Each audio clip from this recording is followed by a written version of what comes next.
There is more potential here in Africa than most of the part of the world. Africa is the biggest source of raw cashew in the world, and 90% of them are being exported for processing. I was exporting to India, but exporting only raw cashew is not the solution, because the market is not a market. Buying price from farmers is a shame for us. Anytime you can generate, in my opinion, further processing closer to the source of the raw material, everybody's going to benefit. Cashew processing can be done rurally. Employment is predominantly women, and production is in the savanna zone where there is less employment.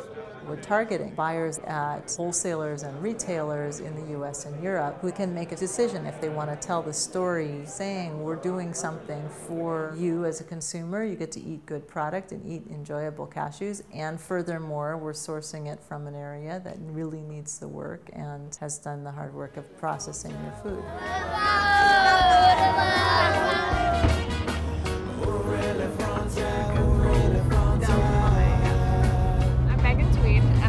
West African Trade Hub, which is working very closely in the cashew sector through the African Cashew Alliance, and I'm having the privilege to travel with a processor and a buyer of cashew exclusively from West Africa. This is Mim Town that we're driving up to here. Our factory is about 5 kilometers from Mim Town. We employ 380 people approximately at the moment. Good morning, Paula. Hello, morning. How are you? I'm fine, welcome. All right, good to see you again. Yeah. Good morning, everyone. Good morning. Hello, Joseph. Good morning. Yeah, thanks for your He's buying all our cashews, so yeah, he's an important one. This is Frank. He's a pre-treatment and warehouse supervisor. We steam the raw nut so as to make the removal of the kernel from the shell easier. When we started production, half of the year, we were about 4 tons. Now we are over 16 tons. We are trying to increase our capacity about half a ton per month. This is the shelling department of Mim Cashew, and basically what we do here is break open the nuts and pull the kernel out of the nut. How much can be the productivity per day of one trained worker for a pay? The best people we have do about 50 kilos per person. We eat to live, and if we don't get people taking good care of the food we eat, in the end we'll all be rushing to the doctors. When we have newcomers, we have training programs for them on personal hygiene, hand washing requirements, protective clothing requirements, some do's and don'ts. There's been a massive change. That one I will not lie to you, there's been a massive change in here. It's some kind of achievement, if I should say it. So I'm very proud. My name is Maurice Edor, the Managing Director of Cashew Espoir. We are proud of what we are doing, the development by African.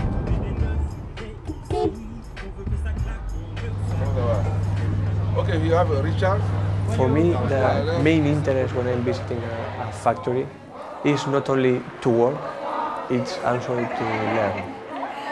I believe that the only way of construct a healthy economy in a long term is giving confidence to the market, giving confidence to the processor and to the consumer.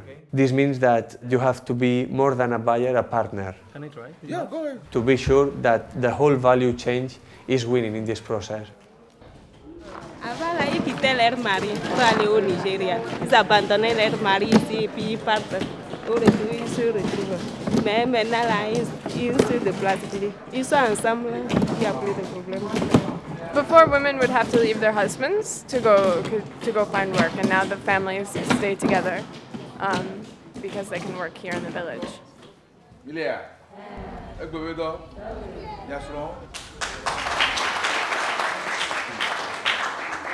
Okay, now. Okay. Just to know if you like the work you are doing here.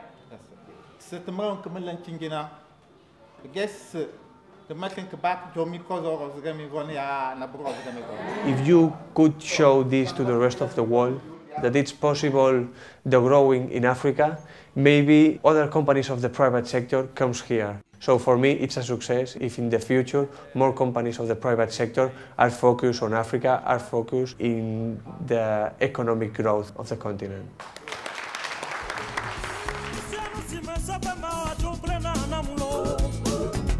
Luciano,